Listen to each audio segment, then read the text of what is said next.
അതിതീവ്ര മഴയ്ക്ക് ശമനമായെങ്കിലും കേരളത്തിൽ വരും ദിവസങ്ങളിലും മഴ തുടരുമെന്ന് കാലാവസ്ഥാ വകുപ്പിന്റെ മുന്നറിയിപ്പ്. അറബിക്കടലിൽ കാലവർഷക്കാറ്റ് ദുർബലമായതിനാൽ ശക്തമായ മഴയുണ്ടാകാൻ സാധ്യതയില്ല. എന്നാൽ അടുത്ത 5 ദിവസം എല്ലാ ജില്ലകളിലും ഒറ്റപ്പെട്ട മഴയ്ക്ക് സാധ്യതയുണ്ട്.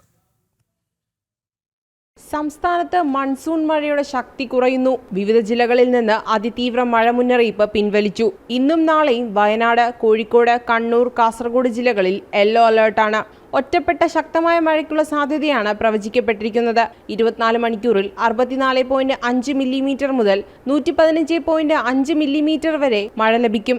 അപകടകരമായ രീതിയിൽ ജലനിരപ്പ് ഉയരുന്നതിനെ തുടർന്ന് സംസ്ഥാന ജലസേചന വകുപ്പ് വിവിധ നദികളിൽ പ്രളയ മുന്നറിയിപ്പ് പ്രഖ്യാപിച്ചിട്ടുണ്ട്. വിവിധ നദികളിൽ ഓറഞ്ച്, മഞ്ഞ അലർട്ടുകൾ നിലനിൽക്കുന്നുണ്ട്. തീരത്തോട് ചേർന്ന് താമസിക്കുന്നവർ ജാഗ്രത പാലിക്കേണ്ടതാണ്. അധികൃതരുടെ നിർദ്ദേശാനുസരണം പ്രളയ സാധ്യതയുള്ളയിടങ്ങളിൽ നിന്ന് മാറി താമസിക്കാൻ തയ്യാറാവണമെന്ന് അധികൃതർ അറിയിച്ചു. ജനം, തിരുവനന്തപുരം.